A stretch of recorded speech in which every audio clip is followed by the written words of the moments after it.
ಭಾರತ ತಂಡದ ಮಾಜಿ ಆರಂಭಿಕ ಬ್ಯಾಟರ್, ಹಾಲಿ ಐಸಿಸಿ ಚಾಂಪಿಯನ್ಸ್ ಟ್ರೋಫಿಯ ಬ್ರ್ಯಾಂಡ್ ಅಂಬಾಸಿಡರ್. ಹೀಗಾಗಿ ಅವರು ಬಾಂಗ್ಲಾದೇಶ ಮತ್ತು ಭಾರತ ನಡುವಣ ಪಂದ್ಯದ ವೇಳೆ ವಿಶೇಷ ಆಸನದಲ್ಲಿ ಕಾಣಿಸಿಕೊಂಡಿದ್ರು.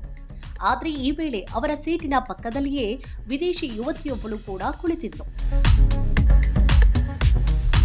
ಇದೀಗ ನೆಟ್ಟಿಗರು ಈಕೆ ಯಾರು ಎಂಬ ಮಾಹಿತಿ ಕಲೆ ಹಾಕಲು ಆರಂಭಿಸಿದ್ದಾರೆ. ಧವನ್ ಜೊತೆ ಕಾಣಿಸಿಕೊಂಡಂತಹ ಮಹಿಳೆಯ ಬಗ್ಗೆ ಹೆಚ್ಚಿನ ಮಾಹಿತಿ ಇಲ್ಲ. ಆದರೂ ಕುತೂಹಲದ ಮಂದಿ ಸಾಮಾಜಿಕ ಮಾಧ್ಯಮದ ವಿಡಿಯೋ ಮತ್ತು ಫೋಟೋಗಳನ್ನು ಆಧರಿಸಿ ಆಕೆಯ ಹೆಸರು ಸೋಫಿ ಶೈನ್ ಎಂದು ಪತ್ತೆ ಹಚ್ಚಿದ್ದಾರೆ. ಐರ್ಲೆಂಡ್ ಮೂಲದವರಾಗಿರುವಂತಹ ಸೋಫಿ ಕನ್ಸಲ್ಟೆಂಟ್ ವೃತ್ತಿಯನ್ನ ಮಾಡ್ತಾರೆ ಎಂದು ಗೊತ್ತಾಗಿದೆ. ಈ ಹಿಂದೆ ಭಾರತದಲ್ಲಿಯೂ ಧವನ್ ಜೊತೆ ಸೋಫಿ ಕಾಣಿಸಿಕೊಂಡಿದ್ರು.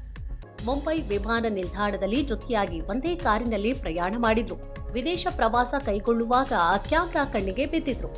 ಧವನ್ ಮತ್ತು ಸೋಫಿ ಉತ್ತಮ ಸ್ನೇಹಿತರು ಎಂದು ಹೇಳಲಾಗ್ತಾ ಇದ್ರು. ಇವರಿಬ್ಬರು ಡೇಟಿಂಗ್ ನಡೆಸುತ್ತಿದ್ದಾರೆಯೇ ಎಂಬುದೇ ಸದ್ಯದ ಕುತೂಹಲ.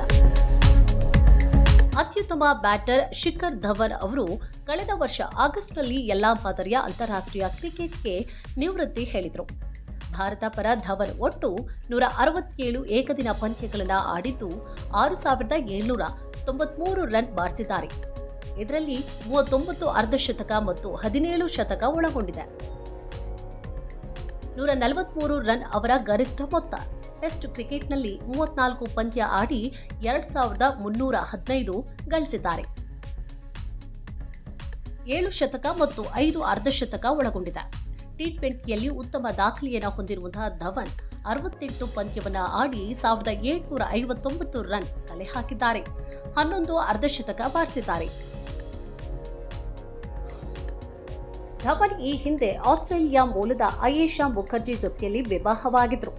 ಅವರಿಗೆ ಜೊರಾವರ್ ಎಂಬ ಪುತ್ರನಿದ್ದಾನೆ. ಆದರೆ ಬಳಿಕ ಅವರು ದೂರವಾಗಿದ್ರು. ಕಳೆದ ವರ್ಷ ಅಕ್ಟೋಬರ್ 4ರಂದು ದೆಹಲಿಯ ಕೌಟುಂಬಿಕ ನ್ಯಾಯಾಲಯವು ಧವನ್ ಅವರಿಗೆ ಆಯೇಷಾ ಮುಖರ್ಜಿಯಿಂದ ಅಧಿಕೃತವಾಗಿ ವಿಚ್ಛೇದನವನ್ನ ನೀಡಿತ್ತು.